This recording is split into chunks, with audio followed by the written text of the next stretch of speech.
How was 1913 a critical year in the loss of liberty for the American people?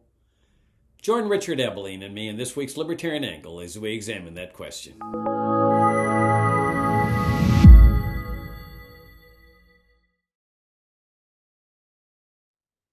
Hi, I'm Jacob Hornberger, president of the Future of Freedom Foundation, and welcome to this week's Libertarian Angle, the show that brings you the principled, uncompromising case for the libertarian philosophy and has now for many years. And I'm joined by my co-host of this program, Richard Ebeling, professor of economics at the Citadel, former president of the Foundation for Economic Education, former Ludwig von Mises professor of economics at the Citadel. At Hillsdale? Oh, no, at Hillsdale College. Sorry. Get it right. Yeah, sorry. And former professor of economics at the University of Dallas, where we first met.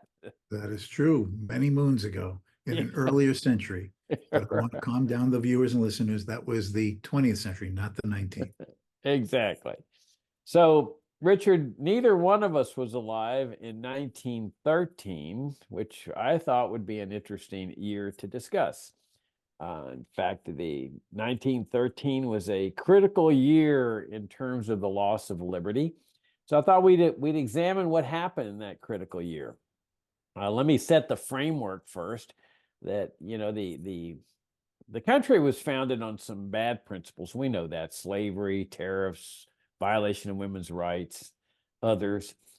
But also there were some good, sound founding principles of this country, principles that have been abandoned, and a large part of that abandonment took place in the year 1913. But let me just review some of the good founding principles. In fact, if we go from 1890 to 1910, which is my favorite period of time in U.S. history, at least with respect to liberty, certainly was not a libertarian panacea, but it came pretty close to it. I mean, there were some bad things like the Sherman Antitrust Act comes into existence in 1890. But if you look at the libertarian principles here, it's pretty phenomenal. We had no income tax, no Social Security, Medicare, Medicaid, public schooling systems. There was a compulsory attendance law in Massachusetts, but by and large, education was free of the state. Certainly no compulsory attendance laws in other states, no public schooling systems, no gun control, no drug laws, no drug war, no national security state, no Pentagon, CIA, NSA. There was rather a basic military force, no state-sponsored assassinations, no foreign wars in Europe and Asia. There had been the Mexican War, but 1840s, but that's pretty much an exception to the policy of non-interventionism in the affairs of other countries. And let's see, no immigration controls to speak of. So it was truly a phenomenal period in terms of what we think about in terms of libertarian principles. We often get criticized by statists by saying, "Oh, you guys are talking about utopia." Well, not exactly. Utopia is something that cannot be achieved. These principles were achieved, the ones I just outlined. And so it's always been my position that we need to build on those principles. But as you know, Richard, in the late 1800s, the progressives started agitating, saying that, oh, look at the terrible conditions of the Industrial Revolution. We need government to protect us. In other words, they started to revert to the philosophy and the principles and positions that had been characterizing mankind throughout the ages, and that really were a reason for the impoverishment of mankind. If you look at this favorite time in history, 1890 to 1910, the standard of living of the American people was soaring, including the working man, or maybe especially the working man. Like real wages doubled in a 20-year period. And again, there was sound money. I forgot to mention that. No Federal Reserve, no paper money. Gold and silver coins were the official money as called for in the Constitution. So the change starts percolating, though. People go study in Germany. They start coming back to the United States with these socialist ideas: Social Security, national health care, government provided health care, and government regulation of the economy. And it's slowly building, and then comes 1913. Absolutely critical year in terms of the loss of liberty in America. Two big things happened: the creation of the Federal Reserve, a central bank.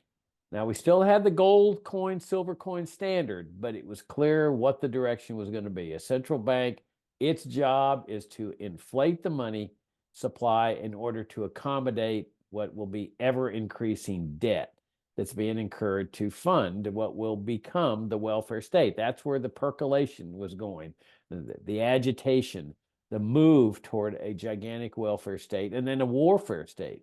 But you need to have everything in place there, and that's the Federal Reserve. You know, the idea that you would later convert to a paper money system and then start financing the ever increasing debt through the issuance of just ever increasing large amounts of paper money. And then the adoption of the 16th Amendment, which enabled the feds to establish a national federal income tax. That completely threw into upheaval the notion that the American people were the masters. I mean, that had been really the assumption that we are the masters and government officials are the servants. They serve us. And when you're free to accumulate unlimited amounts of wealth and there's nothing the government can do about it, you're in the master position. Government is in the servant. But with the adoption of the income tax, that is upverted. It's inverted. That the government becomes the master because the government is deciding how much money people are going to be permitted to keep. It becomes an allowance. Now, it appears that, you know, we're sending in this amount of money to the government, but really the reality is the government is determining how much money we're permitted to keep. They're the ones that set the percentage. Now, sometimes they're kind and they set the percentage lower. Sometimes they're not so kind, they set it higher. But what's important is that they're determining by their ability and their power to set the percentage how much we're permitted to keep. The more honest way to do this would be everybody send in 100% of their money, and then the government sends back what it wants people to keep. It's sort of like an allowance, like a kid. It's an allowance. That's what the income tax did. And I think that's one of the worst aspects. Of course, there's other aspects like confiscation of productive capital, lowering standards of living from what they will ordinarily have been. But those two major things in 1913, Richard, truly changed the very nature of American society. What do you think? Well, I think the way to think about the tax structure is that in 1913, all levels of government, that is federal, state, and local, only absorbed approximately 8% of the national income of that time. So basically what this meant that on average, individuals were keeping 92% of everything they earned.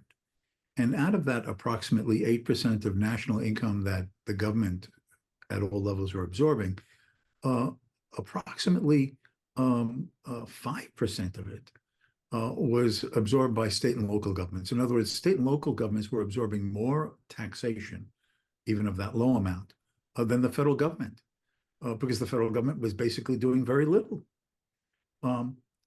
There was also the fact that how did the federal government collect taxes before the income tax amendment? Well, it was basically excise taxes, that is import duties. And America had been a roller coaster country in foreign trading policy in the 19th century. There were high tariff years and low tariff years, protectionist years and more free trade years. But while some of the tariffs were meant to exclude foreign competition, the import duties and taxes collected by the federal government was a primary source of revenue. The other sources of revenue were a handful of excise taxes, basically what today we call sin taxes. There were some taxes on tobacco and alcohol, and then land sales. Land sales by the federal government in what had been territories and had now been made into states was a major source of revenue for the federal government as well. But other than some import taxes, excise taxes like on tobacco and alcohol, as I said, and land sales, that was how the federal government raised money. And that was very modest sums of money by any standard that we take for granted today. And the fact that the unwritten rule was that the government would run a balanced budget meant that if the federal government is only taking in approximately 3% of national income from these very limited taxing sources, then that meant that the level of government spending would be very low, because the rule was the federal government should only basically spend what it takes in taxes. You're only taking in 3% of national income, you're only going to be spending 3% of national income. With, as I said, 5% of national income being eaten up by state and local governments. What the income tax did was to open the floodgates of an unimaginable and almost seeming infinite source of revenues for the federal government. Now, of course, this is not how people saw it. Now, there was a big battle against the income tax. In fact, there had been 2 attempts by the federal government to impose income taxes earlier. Once during the American Civil War, Lincoln's Union government, and then later, I think later in the 1880s, if I remember correctly, I forget the date. But both times, it was shot down by cases that went to the Supreme Court. The Supreme Court declared those unconstitutional. Under the constitutional rules, the government, the Supreme Court said, did not have the authority to directly tax people's incomes, to siphon it off in this way. But then in 1912, 1913, the case was being made that America needed an income tax.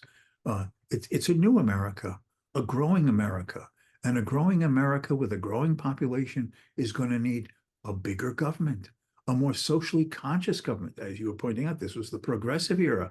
Government must start caring for the poor, helping to clean up the cities, provide more health care and retirement concerns. America has had the Spanish-American War. We're now an imperial empire. We have as a result of that outcome of that war, we not only have Puerto Rico and the Virgin Islands closer to us, but far away in East Asia, because we have now annexed the Philippine Islands. We're a global colonial power. We need a navy. We need an army. Now, the debates are interesting. There was a weekly news magazine, sort of like what today we call Newsweek, Time, U.S. News World Report. There was a weekly magazine called Literary Digest. And as the income tax was finally going through the process of ratification, there were these articles in Literary Digest. Oh, Jacob, this is going to be a disaster. This is going to be a disaster. What, under the income tax, the federal government may tax people's income up to 5%. This is confiscatory. They're going to directly tax our income up to 5%. This is the end of America, Jacob. Oh, no. Now, that's how, for them, for the federal government to tax as income tax 5% of your income, this was considered outrageous by many, outrageous. I only wish the federal government was only taking 5% of my income now. I would view that as almost like entering the pearly gates of fiscal policy. So but this became the rationale. And you see, it was only meant to tax the very, very rich, obviously as categorized at that time in 1913. But most people would not pay the income tax. But you see, it was the foot in the door, or the nose of the camel in the tent, as the metaphors say. Because once that was established, and government is growing, as it started to do in the 20s and certainly accelerating in the 1930s and so on, the insistence upon the government needing to have more revenue to fulfill its more advanced and progressive and enlightened and essential services for the social good of the people just gave it the platform and the institutional means to raise the taxes. Now, the other thing that you point out to this, you see, once you have an income tax, you now have the social issue. Is it fair for some people to have more income than others? This inequality issue. And certainly it's only fair that the rich pay a larger proportion than those who are lower down on the income scale. In fact, they should be paying taxes while other parts of the income scale don't pay any taxes.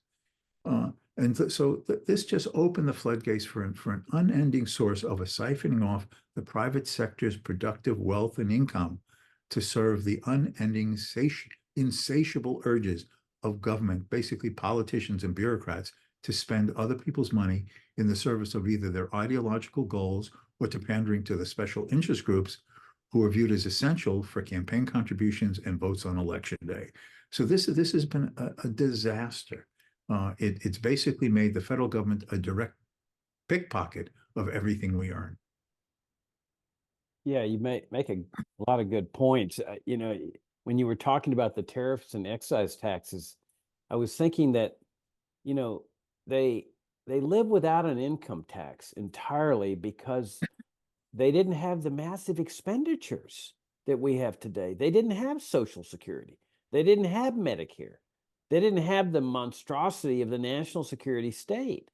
And so once you bring these things into existence, Richard, you almost have to have an income tax. How else are you going to fund this?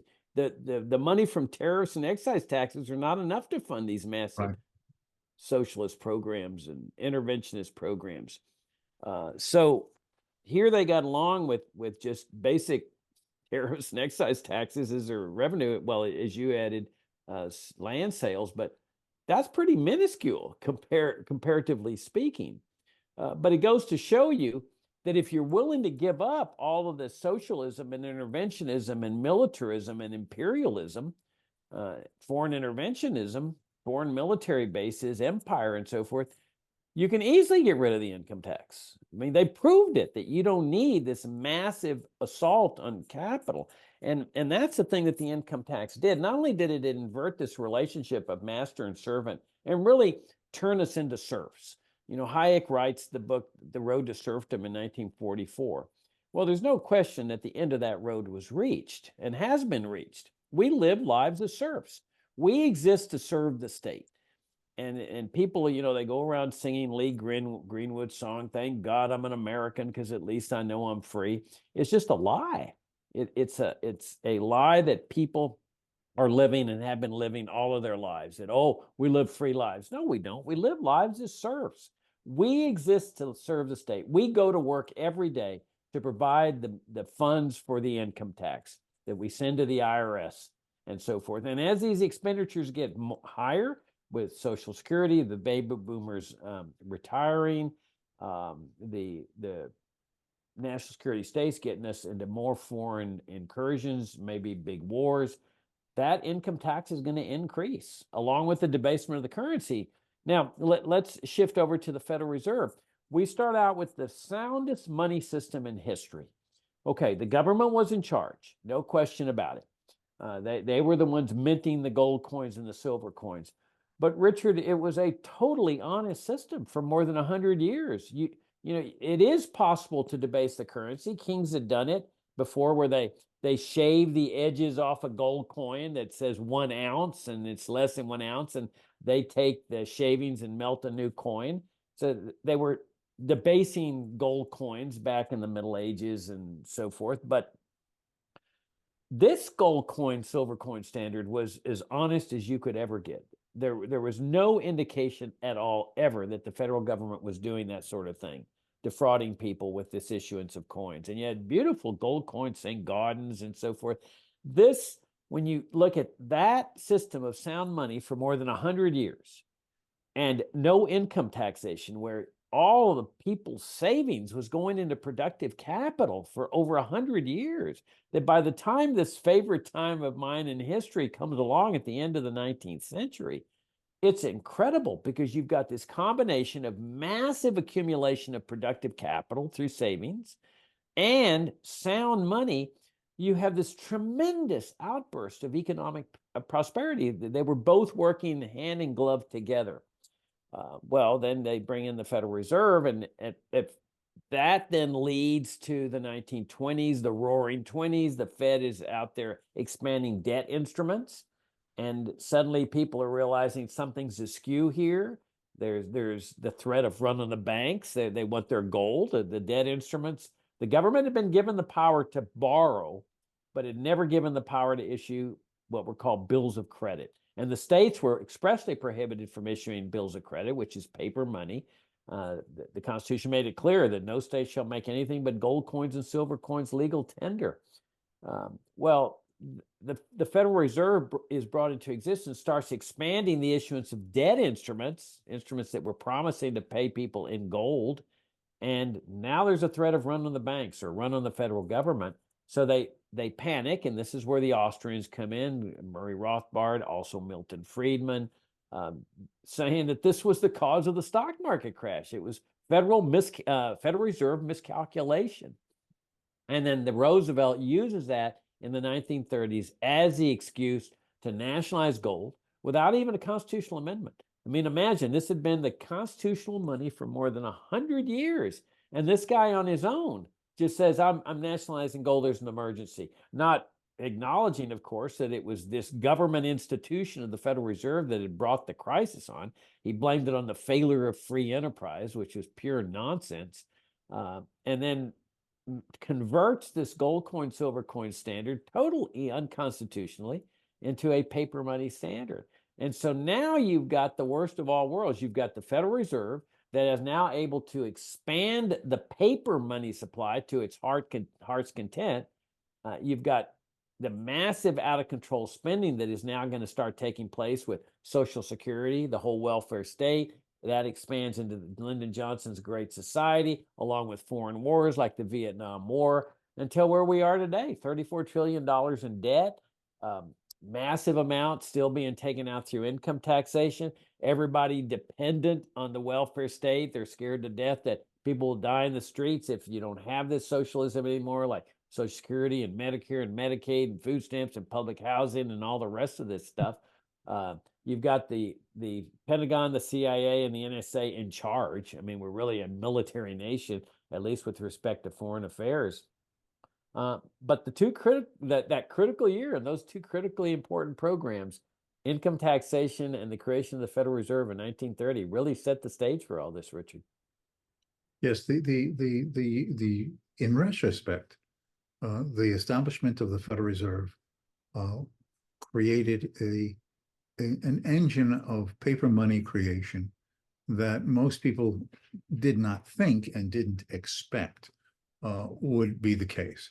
European countries had central banks, but because it was the era in general of the gold standard, and most of those central banks in Europe, particularly the leading ones, France, Britain, Germany, Italy, and so on, Austria, they followed the rules of the gold standard.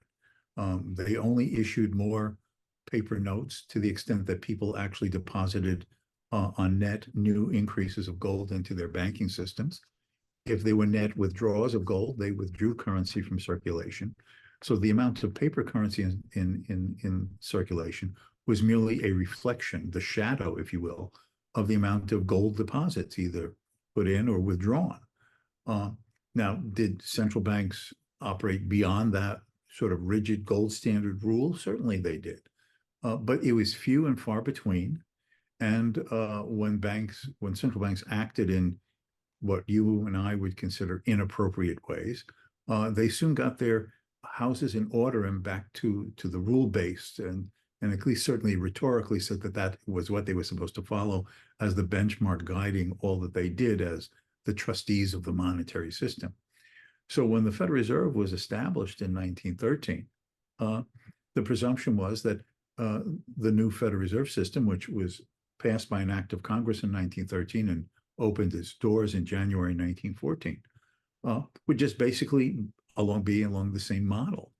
But what was seen almost immediately, the potential of abuse, was the fact that that same year that the Federal Reserve was established, 1914, began the First World War in Europe. Now, we remained neutral for the first 3.5 years. We only entered the war in April 1917, and the First World War ended with the armistice on November 11th, 1918. But in that year and a half that we participated, Woodrow Wilson, who had been elected in 1912 and had taken office also in 1913, had gone before Congress in April of 1914. The United States had not been attacked by any of the European powers, had not been attacked by Germany, had not been attacked by Austria-Hungary, had not been attacked by the Turkish Empire. These were all the Central Powers, as they were called, opposing in the war against Britain, France, Italy, Russia. They had not attacked us. There were illusions that the Germans had designs on Mexico and stuff, but Nothing happened. There had been German sinking of ships in the Atlantic, including the famous attack on the Lusitania, with American passengers aboarded. But of course, that turned out to be a ruse because the British were carrying armaments against neutrality rules on a civilian ship, and the Germans sunk it. And it sank very quickly, precisely because there were munitions that blew up after the torpedo hit it. But in general, they had done nothing. But Woodrow Wilson went before Congress and said, "We must be we must make the world safe for democracy. We have to stand for civilization against the autocratic barbarism of Kaiser Wilhelm II and Imperial Germany." And then, even though we were not attacked, declaration of war was passed.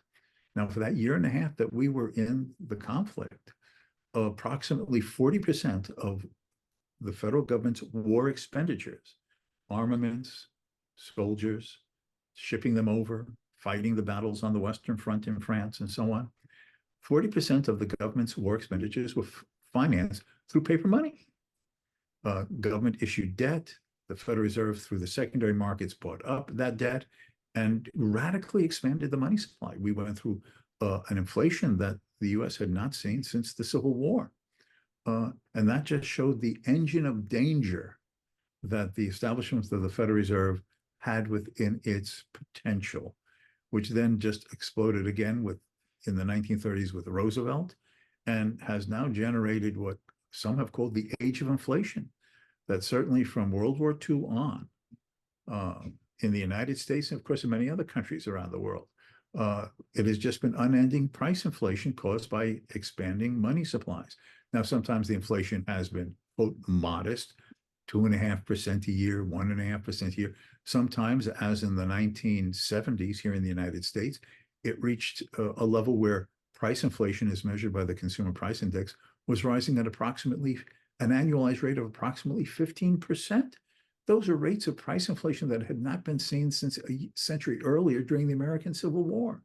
The disgorging of these trillions of dollars following the financial crisis of 2008 and 2009, the instituting of what we called quantitative easing, which just means opening the floodgates of more monetary expansion than had been done before.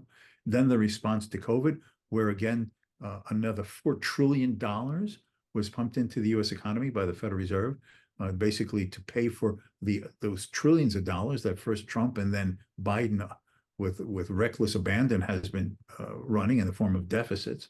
So the Federal Reserve has become just an engine for abuse, diluting the value of people's money, bringing about the distortions and imbalances that generate the business cycle, and basically serving as a handmaiden to the unending spending of governments that are out of control. Yeah, and what was remarkable is when Roosevelt made it a felony to own gold. And the reason for that is that they didn't want people to protect themselves from this inflationary holocaust that was coming. And because that's the traditional way historically that people would protect themselves from this. They made it illegal. I think it wasn't until the 1970s when they legalized gold, which is ridiculous in a country founded on the principles of private property and gold is money. And then if you look at the trend line for the value of the dollar since 1913, it's just downward, just constant debasement, decade after decade after decade. So, Richard, that's where we are. I mean, that was a critical year, the adoption of the income tax, the adoption of the Federal Reserve, the critical year in the loss of liberty. But the way I figured it is that if the statists could turn America in a bad direction, cause America to abandon its sound founding principles, we can move America in the opposite direction through the power of sound ideas on liberty, and that's what we're doing. So I would just like, if I could just take a moment to reinforce what you're saying, because I know it's very easy to be depressed and despondent. But it's worth recalling that between the early 1790s until 1815, countries like Britain and France were at war with each other for almost a quarter of a century. Governments spent, they printed money, they imposed military blockades against each other, domestic rules and regulations exploded in these war efforts of this 25-year war between France on one side and many European countries like Britain, like another, first revolutionary France, then Napoleon's France. And passports were introduced. People could not move about. Obviously, goods could no longer flow freely. And you would think that after 25 years of this, how could we ever return? How could we even first establish a system of liberty? But the fact is that beneath the surface of growing government control, manipulation, abuse, power, during this 25-year European war, it really was the First World War, was this current of new ideas influenced by people like Adam Smith, the founding of the American Revolution with its individualist limited government principles, so that when the war with Napoleon ended, first in Britain and then a growing number of European countries, they basically began slowly but surely eliminating these shackles, these controls. They returned to sound money. They established in the middle of the 19th century free trade. Britain did it unilaterally. They didn't wait for trade agreements. Increasingly, the rights of individuals were respected, civil liberties, rule of law, property rights, freedom of enterprise, contract, the ending of tortures and abuses.